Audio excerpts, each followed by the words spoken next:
Good morning, good morning, good morning. How are we doing today? I'm working to get everything set up and ready to roll. As you come in, definitely let us know where you're coming in from so we can give you guys a shout out from wherever you're at. Um, yeah, so yeah, I'm trying to get everything taken care of.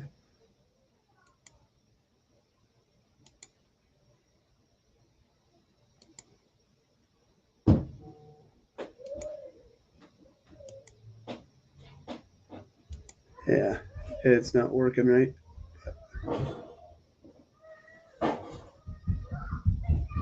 Yeah. Anyways, everything else is working perfect, so we'll just have to go without sound on my end for everybody. I'm not seeing a whole lot of people showing up yet, so hopefully sometime very quickly we will be. Oh, morning, Winks. How we doing today? Good morning. I'm letting people know that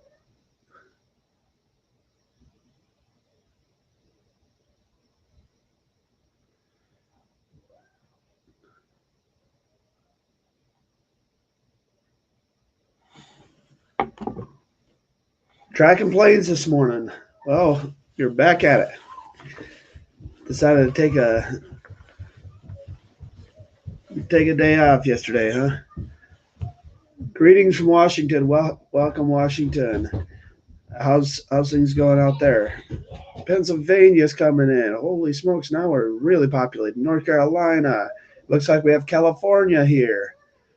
So yeah, guys, we are kicking off to a good start. And another Washington. So how we doing this morning, David? Sally's here. Eastern Tennessee. Holly Starlin, and then Diana Black. Any of you guys that are down there in Twister Alley, I completely understand if you guys get storms and you're not able to be on tonight. Just know that our thoughts and prayers are with you guys, and hopefully everything turns out great and no loss of life is happens today. So,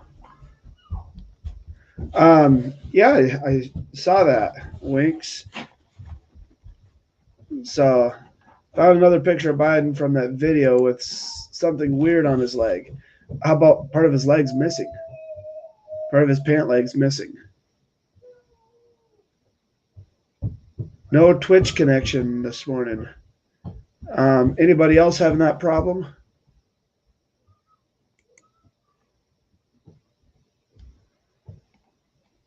Yeah. So, guys, there's a whole bunch of things going on, election related, and I'm gonna kind of break it down. Um, so I sat I this morning I was told I need to give good news more than bad news.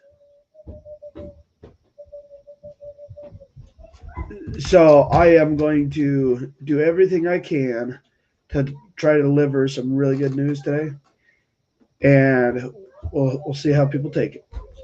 Just kidding. I know you guys are adults, so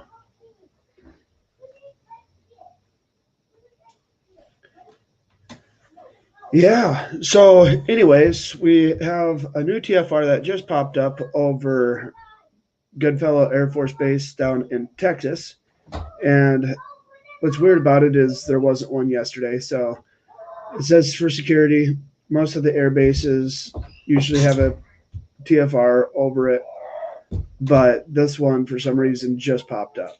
So we're definitely going to keep an eye on that one, see what happens, see if there's an update over the next several hours.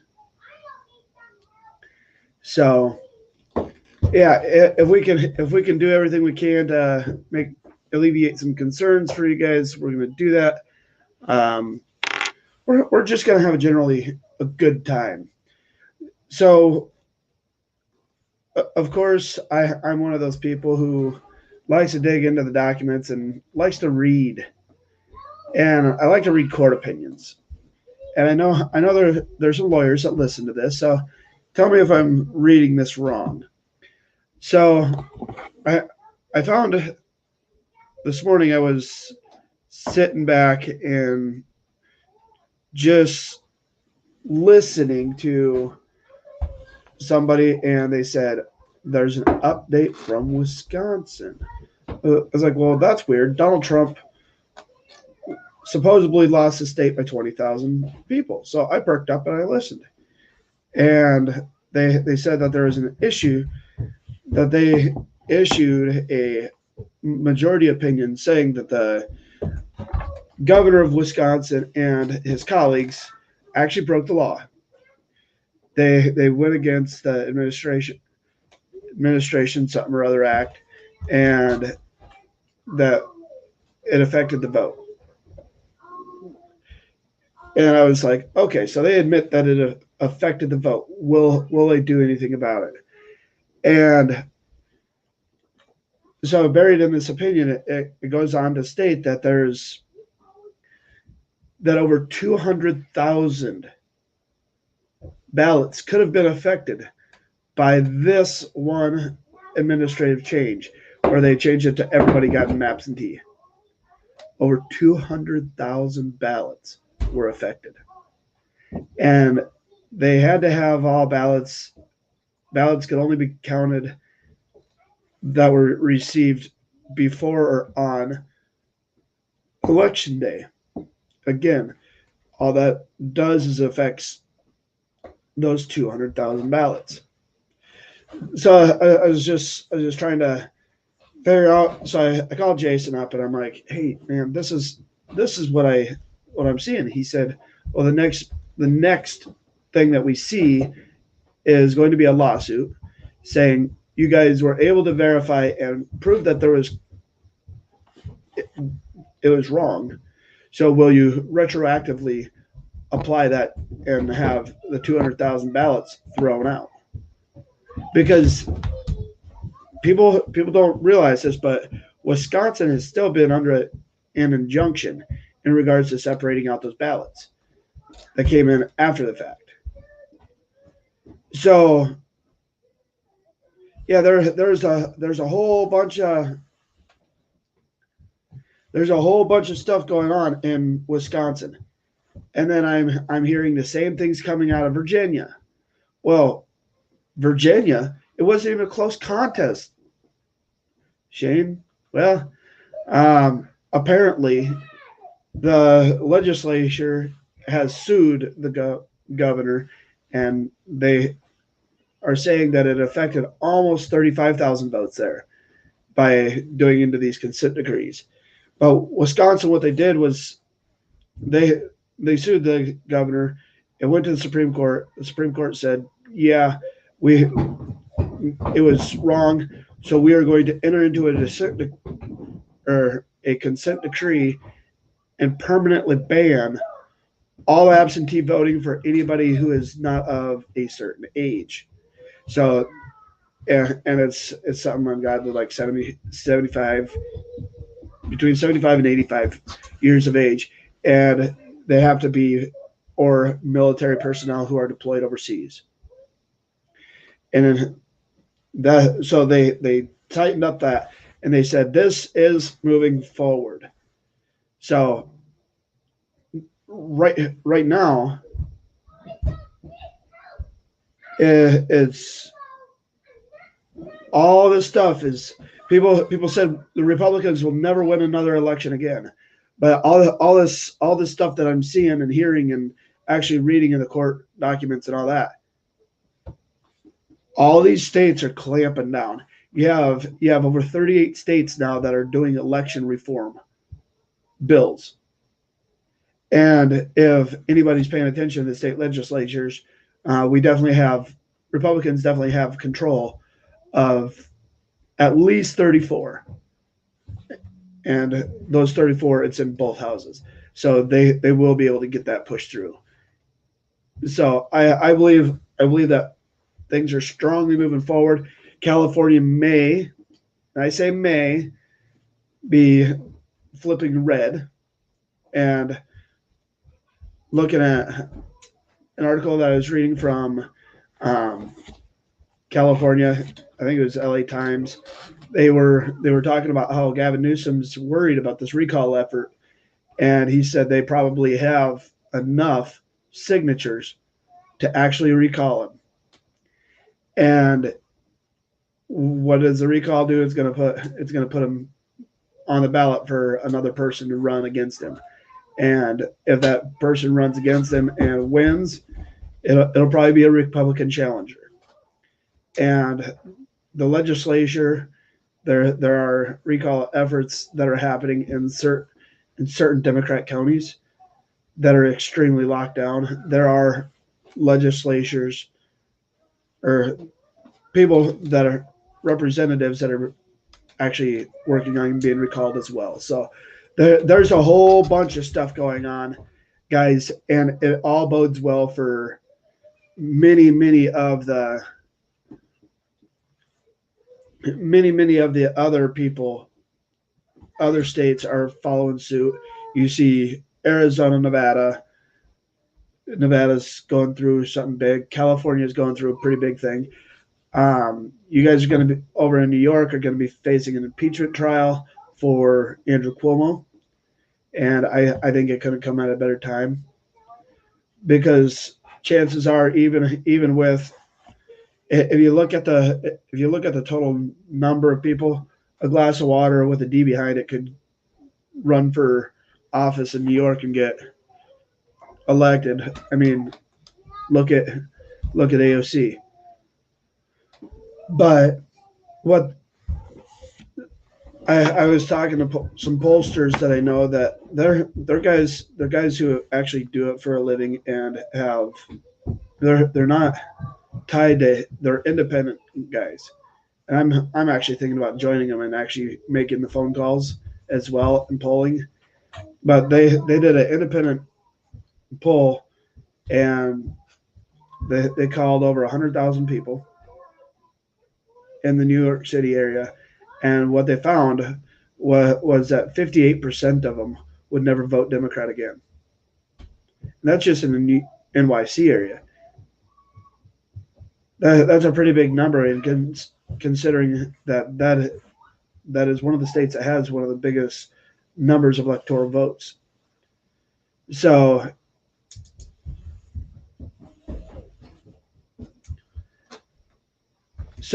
yeah, I think there's a lot of good things that are happening in the country, and the Democrats are running scared in regards to what all is coming down the pike. You see, as their blatant attempt for HR1 to go through, HR1 will never have the 60 votes necessary to pass.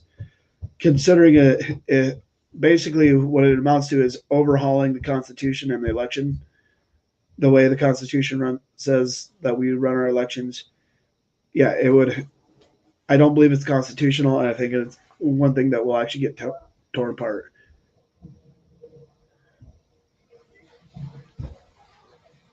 So, which Democrats are running scared? A lot of them. You have, from the West Coast to the East Coast, you see a lot of Democrats that are trying to slam through bills that they would have never tried to slam through already. You knew I was going to say all of them. No, I said a lot of them. HR1, HR 1461, which is a gun control bill. HR1, which is election reform. They claim it's election reform, but it's not.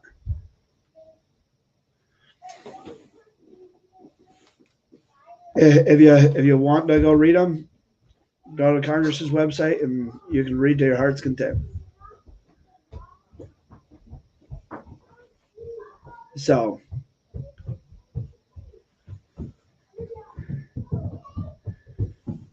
Well, have I read them? Yeah, but I also read a lot of things, so I don't like to misinform people, and I don't want to try to go through and say something is there and say verbatim when I don't 100% know that it's verbatim. That's why I'm one of those people that I'll tell you where to research them. Go for it. If you want to read your 690 pages as one bill is, or the other one that's about 947 pages, go for it. So so I'm just looking at everything that's going on, everything that's went on since November 3rd. I mean, you've seen a lot of things that just make their head scratchers. Um, yeah, a lot of pretty much all the Democrats that are in the on the hill right now, they are definitely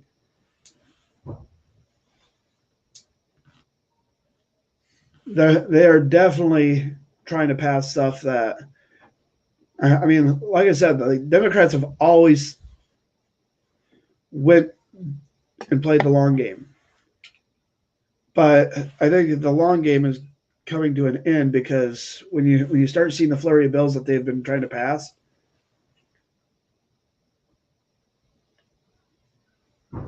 when they're doing their best to pass everything that they can in the shortest amount of time possible, I would I'd be hesitant to see or say that they weren't running scared. But I'm behind. So this fraudulent election is still being investigated. I apologize. I should know this by now. Yes, it is. There, there's a lot of states that are going through right now. The states themselves: Arizona, Nevada, Pennsylvania, and yes, Pennsylvania is on the list now. North Carolina is doing some stuff. You have Texas, you have Michigan, you have Wisconsin, and now I'm hearing rumblings about something going on in Minnesota as well. So,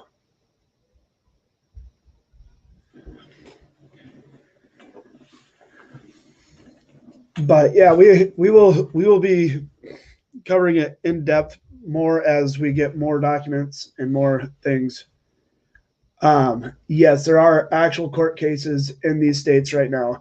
Michigan, the Antrim County case is actually moving forward in a big way. They are in discovery and they have a forensic audit team that is going through, I think it was like 9 counties, including Wayne County, Michigan, which is the largest Democrat stronghold in Michigan.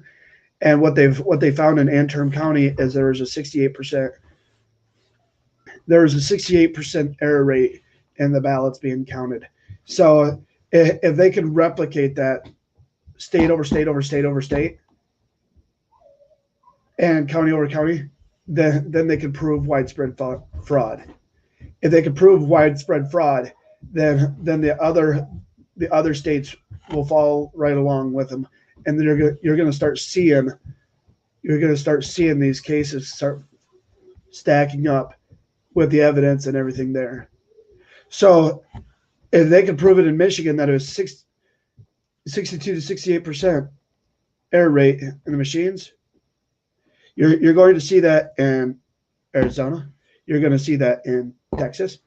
You're going to, or not Texas, because Texas denied Dominion their voting things.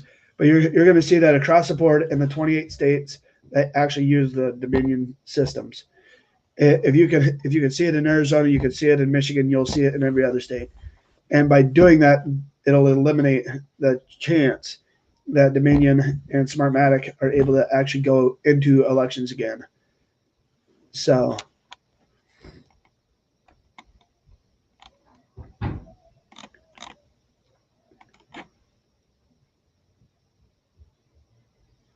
So let's say it's proven. What happens then? If they could prove a 62 to 68% error rate, then I believe you could see an actual election overturned, because then there is considerable widespread fraud. But it has to go through discovery. That's the thing. Everybody talks about all these cases were dismissed, but discovery has to happen. Otherwise, if it gets dismissed, it'll never go anywhere. So discovery happens and then it moves forward. So Texas was investigating. They still are. There's a lot of other stuff. Yep. After state courts, what happens if you have enough state courts that prove, or where it's proven that there's fraud, then what they do is they do a countrywide. All these cases are combined and then go to the Supreme Court. Because once you could prove that there's systemic fraud and there's the evidence to back it, and it's with state investigators and independent prosecutors and so on and so forth that are backing all this, now you have what's considered legal standing, because discovery's been made. They have went through the discovery process. There is standing, and by doing this, now they actually have a way to correct it. Now the Supreme Court would have to take it up and actually look at the underlying. When there's not discovery in a case, which is why basically I think a lot of the major cases that we had coming out of the November 3rd, there was affidavit after affidavit after affidavit, but there wasn't discovery. So you couldn't vet the affidavits. On the state side, they couldn't vet them. There wasn't enough time. So they're denying it outright. And by denying that discovery outright, it shut the case down because there was lack of legal standing.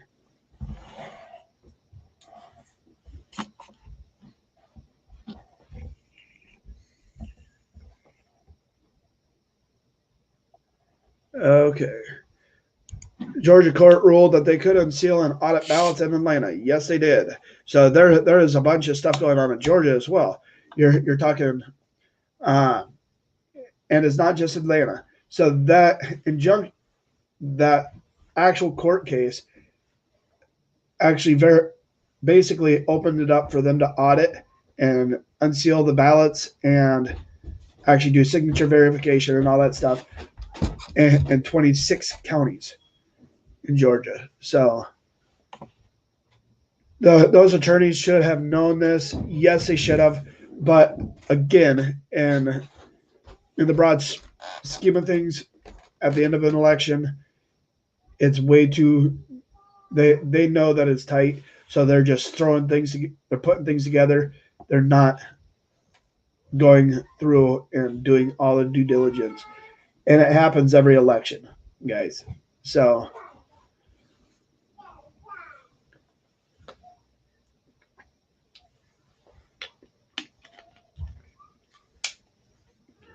But so we do have a lot of good things coming on.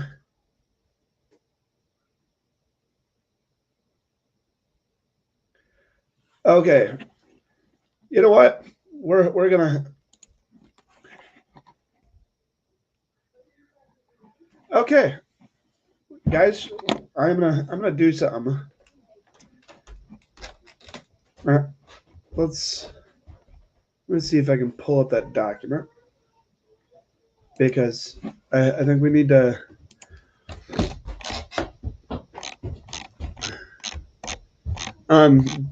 Jason, do you have that document or no?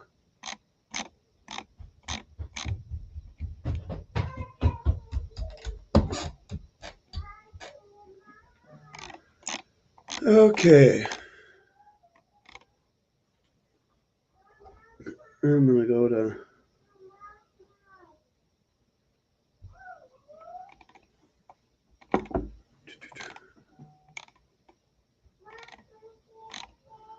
I'm going to pull up. I'm going to pull up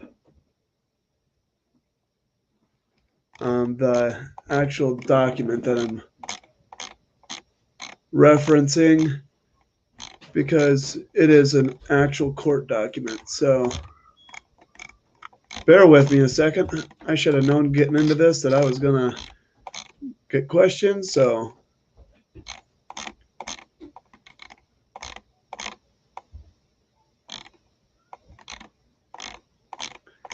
okay, guys.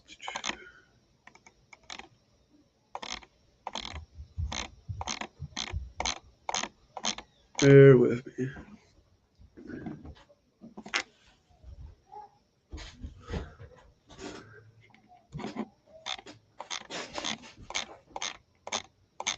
So I know what.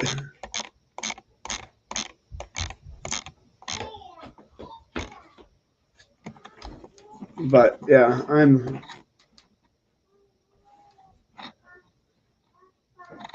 working to find that document. So bear with me.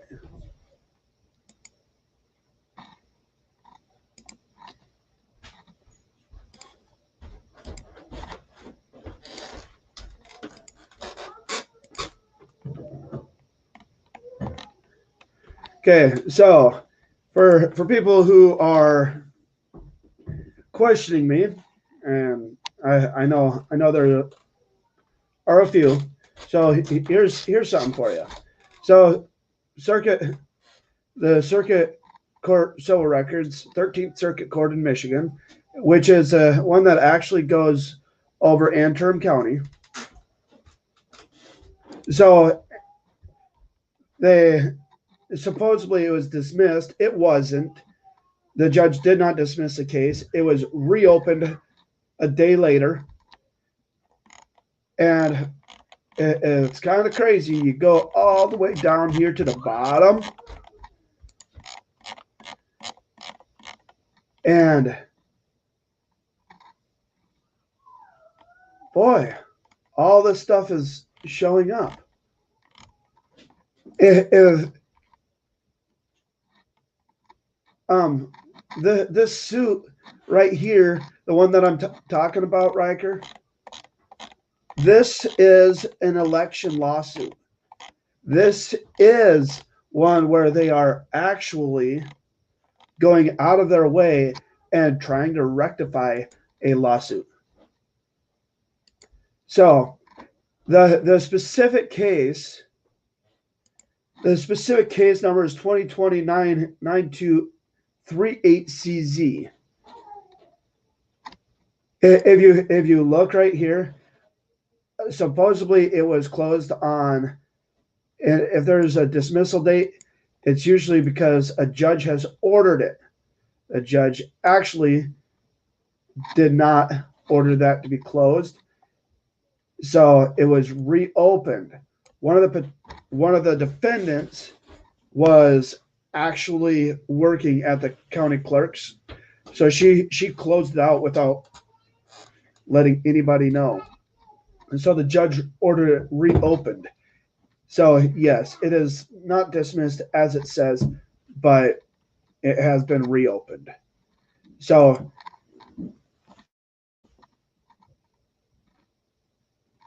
this is just one case. So, and it was the same judge in the same case that was opening it up to actually audit all the other counties, because he is a circuit court judge. He can do that and actually order it, because the 13th Circuit actually covers Wayne County. So yeah, there is no, that case is far from over. They have not determined in any way, shape, or form which way it's going to go. But you look at the actual evidence, and the forensic auditors have already proven that there's a 68% error rate. and they just took a handful out of Antrim County. So I don't. Am I familiar with the Heritage Foundation? Yes, I am. But do I pay attention to a lot of what they put out? No. I look at actual court documents and I could care less about what people's opinions are of them. I look at the court documents and I actually look at a legal background, and I talk to attorneys and go from there to form a informed decision. Have I read the extensive comprehensive report? Extensive and comprehensive are basically, you're saying the same exact thing. Comprehensive and extensive are the same thing. If they're done properly and they're used properly, they should have been used in separate sentences to explain the same thing. But go on. The thing is when the Heritage Foundation, if you actually look up who makes up the Heritage Foundation, you have a bunch of Republican rhinos and a bunch of Republican has-beens. So do I pay attention to what they have to say? No. Unfortunately, I don't. No, I don't take them seriously. I've never taken them seriously. So, but I guess coming from a standpoint where I actually look at legal opinion and legal writings versus what the opinion head or what the talking head over at a think tank has to say. I take documents that are, so who do I take seriously? If it's a legal document and it's an opinion one way or another, I take that in its entirety versus what somebody else says. So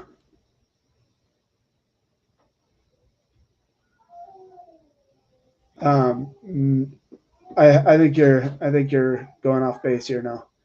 So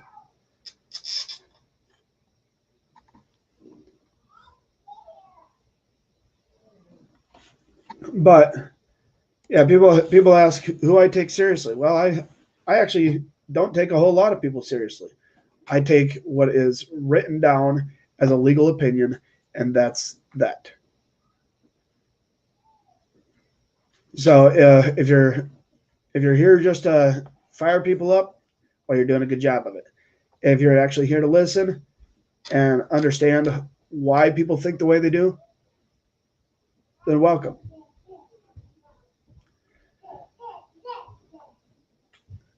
And do you think God and Trump are one and the same? No. I mean, what kind of daft statement is that?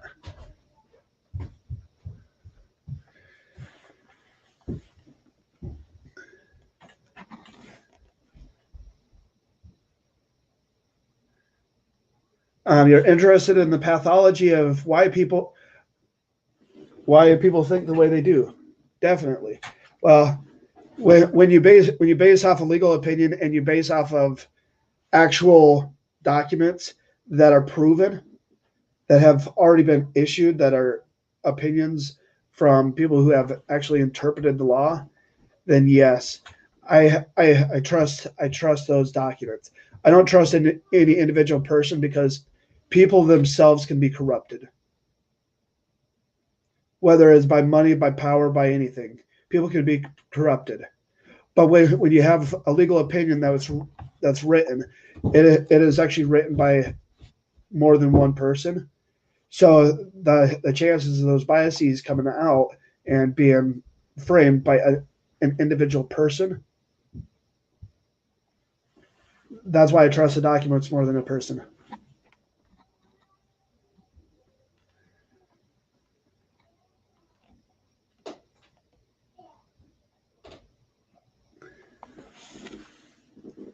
So yeah, when you form opinions based off of we form opinions based off of other people's opinions and studies. I don't really look at it like it's that big of a deal. So I mean, guys, quite honestly, if somebody's willing to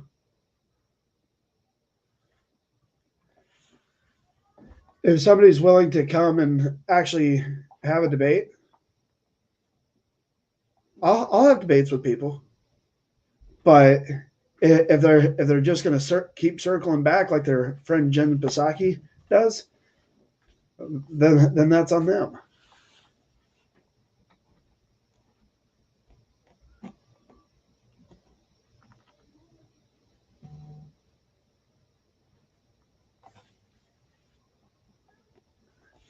So, yeah.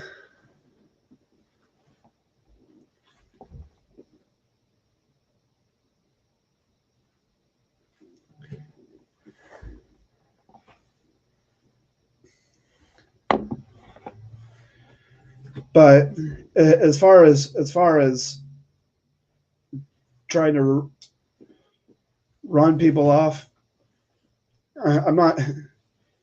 If you're here to understand stuff, great. Get If you have a way to get a hold of me, which there's plenty of ways. There's a website. You can send me an email and call me. There's a whole bunch of ways to get a hold of me. We could continue this conversation later.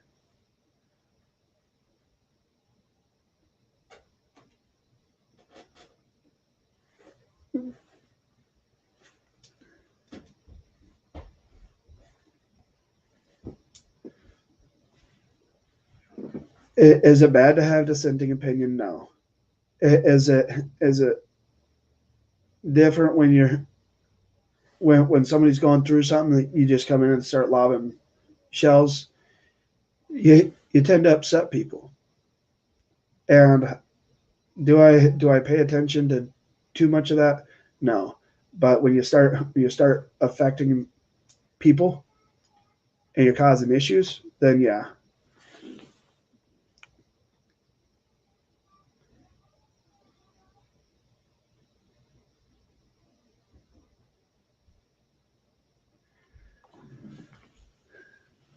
So,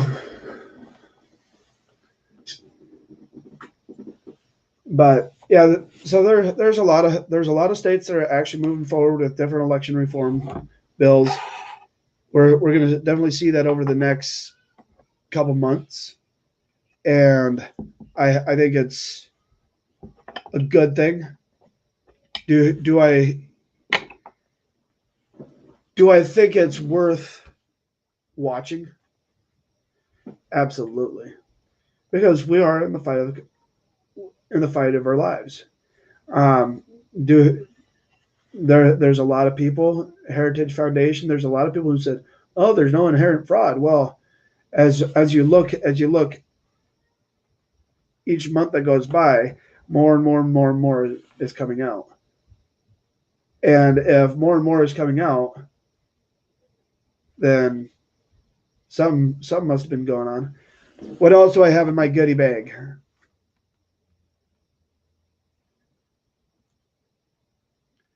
So,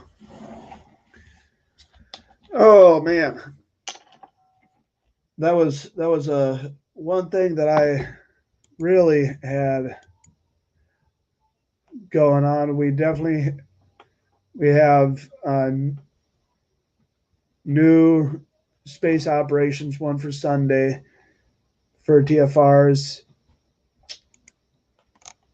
It looks like, oh, I know I'm not one for doing too much Fox, but here's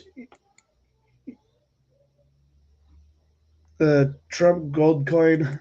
I don't know much about it. So Proud Patriot would know more than I would. So did I see the video on the Israel job demands? Yes. Guys, there's a lot of countries that are doing that. They're forcing their citizens to take it. If they don't take it, they're in a lot of trouble. So they won't be able to travel. They won't be able to do a whole lot of stuff. And guys, just so you know, I don't let people. If people are going to come on and they want to debate, I think there's a way of doing it, but I don't let it upset my morning in any way, shape, or form. Try not to allow them to upset your day that much, because quite honestly, sometimes a little bit of questioning is how facts and all that come out. Was he going about it the wrong way? Yeah, there's a good possibility that he was, but I just kind of roll with it. And yeah, he was taking up a lot of chat space. So,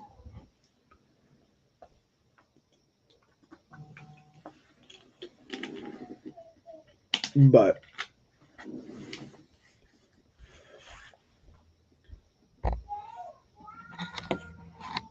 yeah, I guys, I'm one of those people. I am down to debate just about anybody.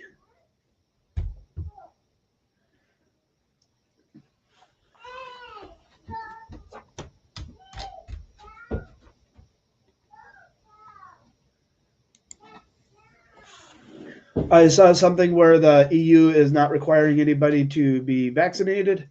I would definitely like to see that, because I haven't seen anything like that yet.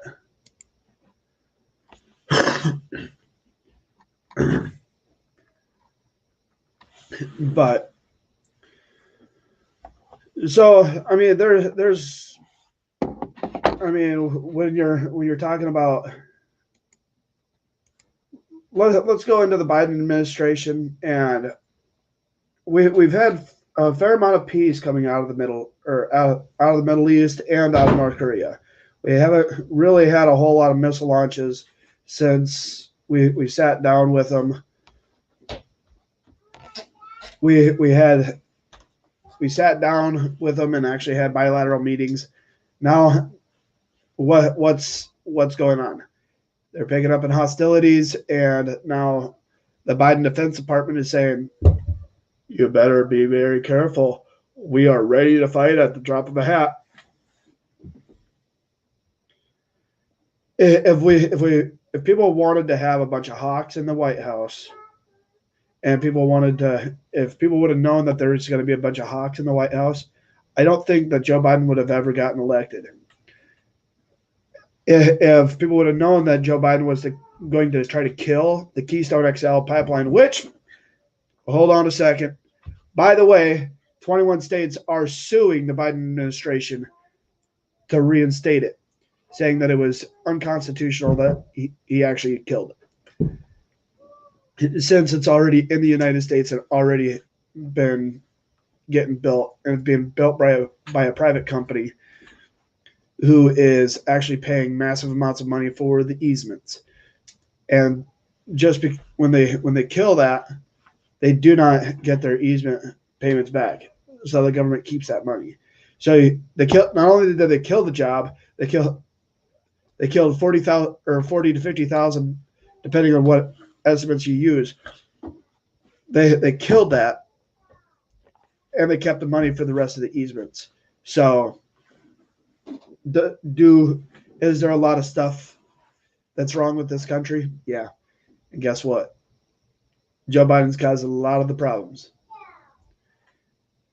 Children at the border, there are reports that the migrant facilities are at over 700% capacity, which the last time I checked, isn't it immoral to put children in cages?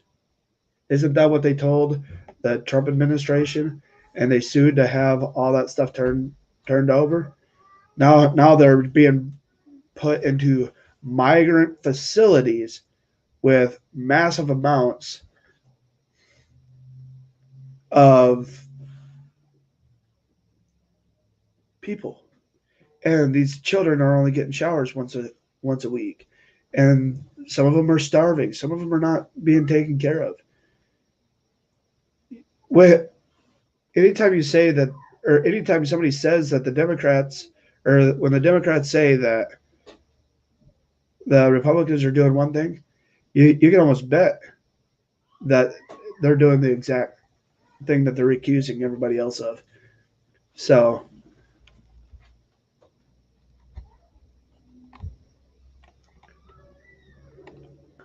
but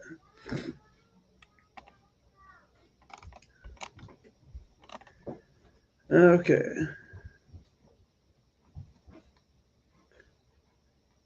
Most of them are safe for where they are, though they aren't being trafficked. Well, we still. Here's the thing, Squirrely. When you have that many children and you don't know who their parents are, and you don't have, I mean, you have biological markers through DNA testing that are going to be able to tell people, but if you can't verify their parents or their parents aren't with them, then who do you release them to? The Biden administration put a stop to them being sent back home. So what is going to happen with them?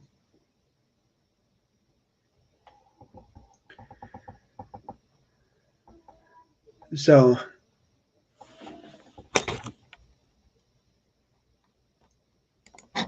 they are in a facility in the custody of traffickers and the DHS.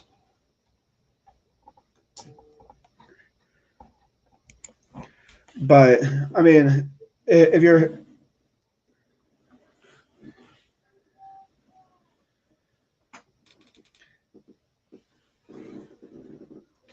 I thought that was who were being housed, the unaccompanied minors. Yeah, but they're also being placed in there with the traffickers and all that stuff too. That's the part that people don't understand. You have facilities where you can't verify parental like ownership or who the parents are, but yet they're being housed there. So,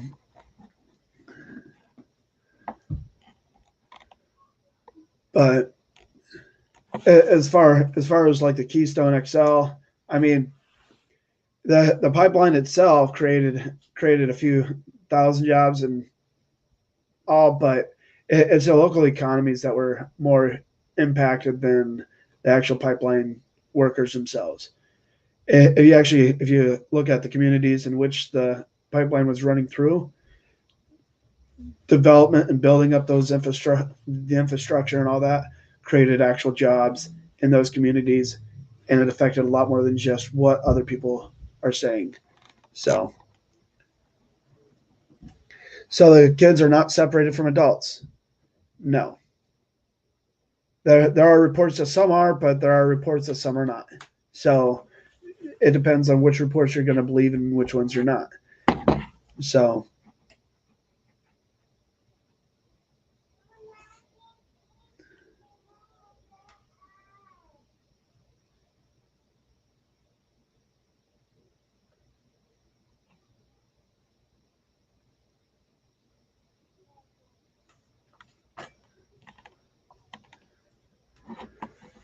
okay, yeah, there's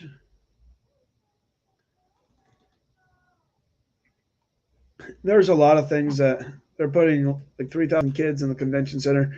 Yeah, and it'll only, guys. The problem is this will only just grow. Texas is going through and trying to pass a bill that will actually provide funding to finish the border wall. Because if the federal government can't do it, Texas will. So, do I believe that it needs to take place? Yes. Do I think it needs to happen quicker? Yes. But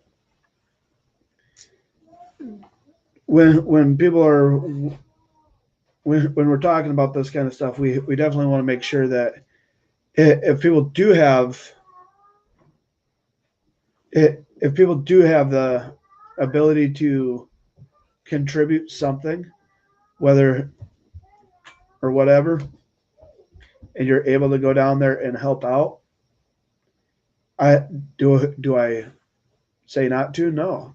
You can volunteer to go down and actually help DHS, but it's solely your choice. Texas already has the National Guard going there, so. But yeah, guys, I know there's going to be a lot of questions, comments, concerns, and I think our time is just about up. So, guys, we do appreciate each and every single one of you guys coming. And you know, when Jason and I are on later tonight, I'm gonna leave this open so people can comment for a little bit longer, and then we're gonna go through and actually see the comments, and we are gonna take notes and try to cover those. So,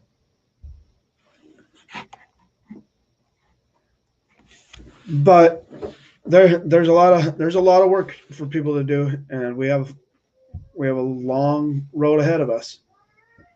But you guys have a pen and a microphone. Use them. The silent majority can no longer stay silent.